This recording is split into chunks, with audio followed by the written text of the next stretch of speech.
Olá, eu sou Nivaldo Mota e apresento os principais assuntos debatidos na tribuna durante as sessões plenárias da Assembleia Legislativa do Mato Grosso do Sul.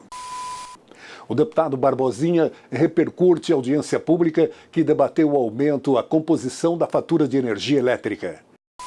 O assunto que eu trago a essa tribuna é fruto da audiência pública que nós realizamos nessa casa com o título Desvendando o aumento e a composição da fatura de energia elétrica no estado de Mato Grosso do Sul e a efetivação da tarifa social de energia elétrica de minha proposição e dos deputados Marçal Filho, deputado José Teixeira e deputado Jamil Tsunami.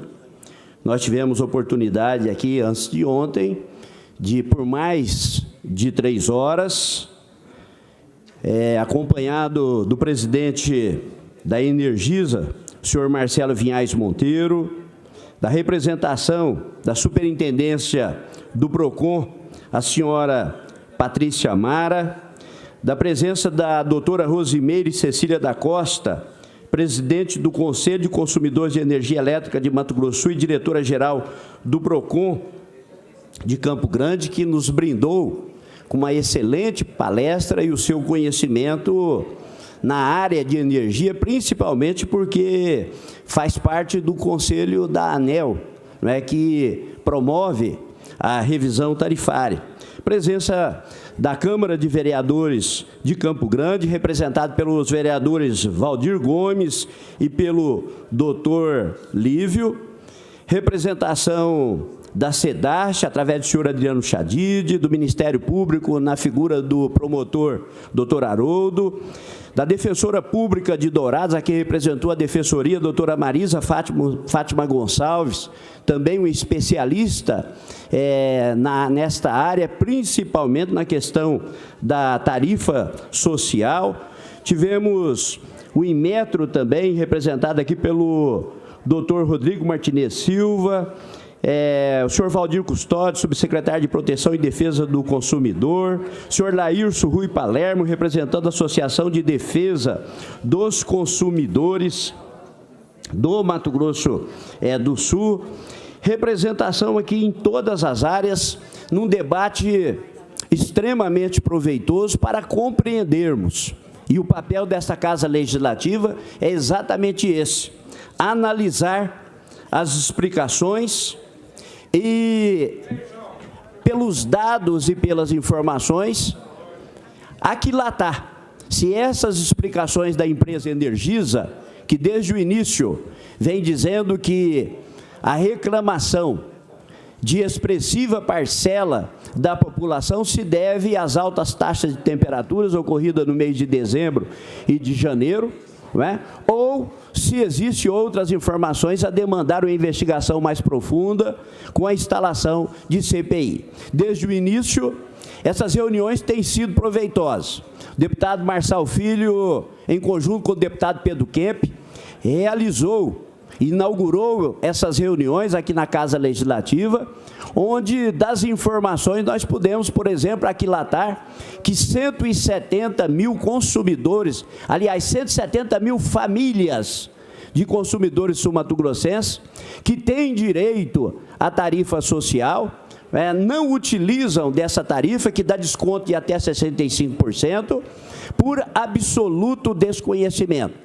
E, através dessas ações, nós estamos desencadeando, junto às defensorias públicas, junto ao Ministério Público, junto aos CRAS, porque também esses servidores precisam ser treinados, qualificados, para receber a população e orientar. Porque, na verdade, quem tem direito à tarifa social são aquelas famílias de baixa renda já beneficiárias de programa social, como o Bolsa Família, o Vale Renda, o benefício de prestação continuada, o BPC, são aquelas pessoas que têm o número de informação social UNIS e, para isso, ele precisa de procurar o CRAS, fazer o seu cadastro, atualizar o seu cadastro e, com base apenas no número do NIS, né, ter direito a incluir o domicílio, que não precisa de estar no nome do consumidor. Ele escolhe aquele domicílio onde ele reside com a sua família e faz a inscrição, recebendo desconto, deputado João Henrique, de até 65% na tarifa de energia. Só em Campo Grande, deputado João Henrique, são mais de 50 mil famílias. Nós tivemos êxito na audiência pública que promovemos, à medida em que tivemos dados importantes que foram trazidos a todos nós.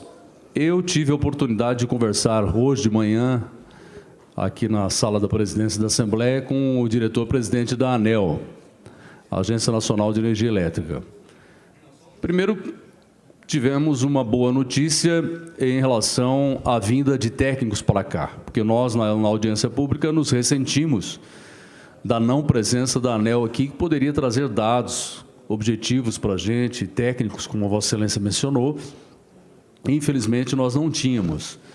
E o presidente da ANEEL diz que está aqui com técnicos hoje para ver toda essa questão. E um outro ponto importante, que Vossa Excelência acompanhou bem, que nós descobrimos aqui durante a audiência pública, que muitas coisas que a gente não imaginava que está dentro da conta de energia, está ali, e que todos pagam. Água subsidiada, esgoto subsidiado, a energia rural, uma série de aspectos que estão dentro da conta de energia e toda a população paga.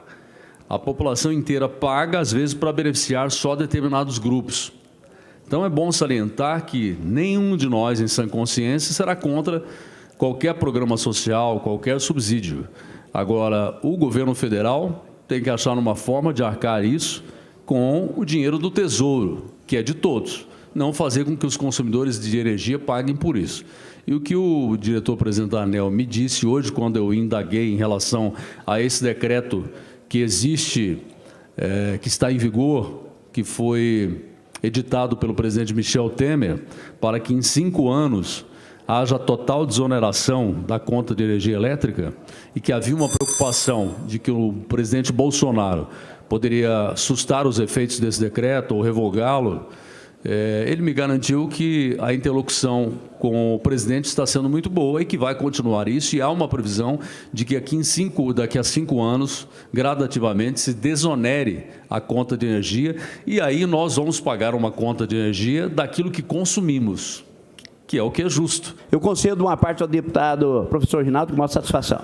Deputado Barbosinha, líder do governo nesta casa, primeiro parabenizar Vossa Excelência e também o colega deputado Marçal Filho por ter sido protagonista dessa audiência pública antes de ontem. Uma pena que eu não pude estar aqui, que estava numa reunião partidária, mas eu fico feliz de saber que Vossas Excelências conduziu com muita eficácia essa audiência pública. E está aqui justamente no meu celular, deputado Barbosinha, os questionamentos que a população faz para a gente, que é difícil, praticamente impossível de você entender. É porque nós pagamos imposto direto em encargos, outros serviços. Como assim? Olha o questionamento que a população faz para a gente. Por que pagamos o INSS para a empresa? Por que pagamos pelos riscos de prejuízo? A empresa, quando ela presta um serviço, ela está, lógico, condicionada a ter lucro e é um jogo, pode também ter prejuízo. É assim na vida, aliás, a gente nunca só ganha e a gente nunca só perde. Outra coisa interessante que as pessoas têm dificuldade, eu acredito que todas as Vossas Excelências, por que nós temos que socializar o custo dos furtos, chamado, entre aspas, gatos? Temos que pagar isso?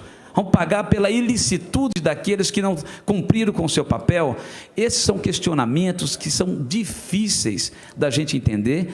Que bom que nós estamos aqui na nossa cidade com o doutor André, que é o presidente da ANEEL, que nos recepcionamos ele há pouco tempo, fizemos uma reunião, fizemos esses questionamentos e ele veio, né, a pedido nosso, a pedido desta casa, com os técnicos nesta audiência pública, que eu espero que seja dirimida essas dúvidas. A população não pode ficar em vasos de dúvida, e não só ele, e nós, como os deputados, a gente não consegue entender isso daqui. Zé Teixeira destaca mudanças no processo de demarcação de terras indígenas. Eu faço uso da tribuna por um motivo muito importante para a economia do nosso Estado, e, para não dizer, do nosso país. Porque esse país ele é movido praticamente com o agronegócio. Quando você tira o agronegócio da economia do país, o país não tem nem PIB.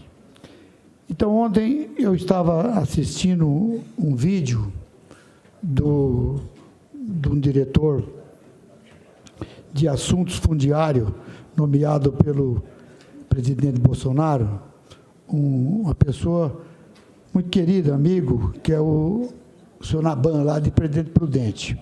Então, ele está hoje exercendo a função que trata de assuntos fundiários do nosso país. E tinha um assunto que incomodava muito o setor produtivo, que é o tal do CEGEF. Simplesmente, isso estava na mão do INCRA, e quando uma propriedade rural, privada e particular, estava sendo estudada para transformar na possibilidade dela de se transformar em terra indígena, que o índio não tem patrimônio, ele usa uma terra com uso e fruto, porque todo o patrimônio que o índio usa, ela é da União. Então, bastava um decreto de um estudo antropológico em qualquer propriedade privada para isso ser plotado no sistema via satélite, num órgão que chama CIGEF. E aí o produtor rural não tinha mais condições de fazer um financiamento, de fazer seu ITR, de fazer o seu georreferenciamento, de fazer o seu CAR em uma propriedade privada. E ontem, para surpresa, foi suspendido todo esse sistema no setor do CIGEF no Brasil. Só terra homologada, registrada, transitada em julgado e que está efetivamente no patrimônio da União, que vai fazer parte desse sistema. Enquanto isso não acontecer, os produtores rurais estão livres para fazer seus financiamentos, fazer seus CAR, fazer os seus ITR e tocar a sua vida em frente, para trabalhar, progredir e gerar emprego. O professor Rinaldo fala sobre a aplicação de políticas públicas de prevenção ao uso de drogas. Ontem eu recebi no meu gabinete o presidente do Clube de Mães, deputado Coronel Davi, Vossa Excelência, que há muito tempo, trabalhou muito tempo na área da segurança pública. Essa senhora preocupada com a questão da dependência química. Outro dia eu recebi uma visita de um promotor de justiça que cuidava da infância aqui da nossa cidade, e ele me falando de um relato que eu fiquei aterrorizado. Quando ele me disse: deputado, nós temos visto casos de crianças com 8 anos de idade já com a dependência química. Eu acreditei porque, na verdade, é um homem público, tem fé pública e, acima de tudo, trabalha justamente na vara da infância aqui da nossa cidade. Ontem eu recebi Dona Cleusa no meu gabinete, deputado Marçal, e um dos temas que foi abordado foi justamente essa questão. É natural que o Conselho Tutelar, que tem a prerrogativa de estar acompanhando esse caso, tenha ciência. Mas quando eu uso sempre essa tribuna e falo da prevenção, é porque eu acredito, eu tenho convicção disso. Nós moramos em um país que a cultura é justamente de correr atrás do prejuízo. é de correr atrás do leite derramado.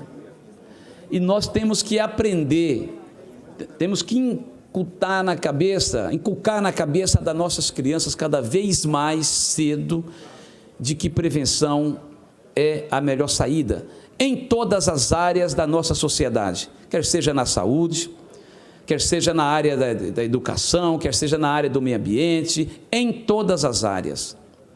E quando a gente mora em uma cidade e que nós temos um alto índice de violência, que nós temos aqui a facilidade de ter acessibilidade à questão das drogas, e aí não só as lícitas, mas as ilícitas. Eu não tenho dúvida que o poder público, mais do que nunca, é preciso que invista nesta área como terapia ocupacional, principalmente no contraturno, as crianças que às vezes estudam de manhã e à tarde ficam ociosas. E a ociosidade, ela sempre será um grande incentivo à promoção da delinquência. E nós temos poucas ações na área da prevenção. Nós estaremos hoje aprovando aqui um projeto de autoria do deputado Jamil Tsunami, um projeto que para muita gente pode ser muito simbólico, como nós chamamos de projeto franciscano, mas ele é importante porque ele visa resgatar a questão do esporte. E o esporte, ele é fundamental na vida do ser humano, independente da sua faixa etária de idade. Portanto, como que nós vamos resolver esse problema? Projetos sociais, deputado Jamilson. É por isso que nós criamos, eu e Rose, hoje deputada federal, o projeto Tocando em Frente, que há 11 anos está recepcionando crianças na área da cultura, na área do esporte, na área do reforço escolar, no contraturno. Projeto esse que nos alegra muito, que já passaram mais de 11 mil crianças, e Vossa Excelência conhece muito bem a Rua da Divisão 362, onde é a sede do projeto, onde os meus pais moravam. Meus pais doaram aquela área ali, aquele espaço físico, para que nós pudéssemos ajudar a combater esse mal chamado dependência química, que não tenho dúvida que é uma questão de saúde pública, e não tenho dúvida que talvez seja uma das piores patologias existentes, porque além de corroer o físico, o psicológico desse jovem, desse homem, desta mulher, ele acaba disseminando para a família e, consequentemente, trazendo consequências terríveis e irreparáveis para o poder público. O programa TV Aberta fica por aqui. Obrigado pela sua companhia. Aproveite e siga nossas mídias sociais.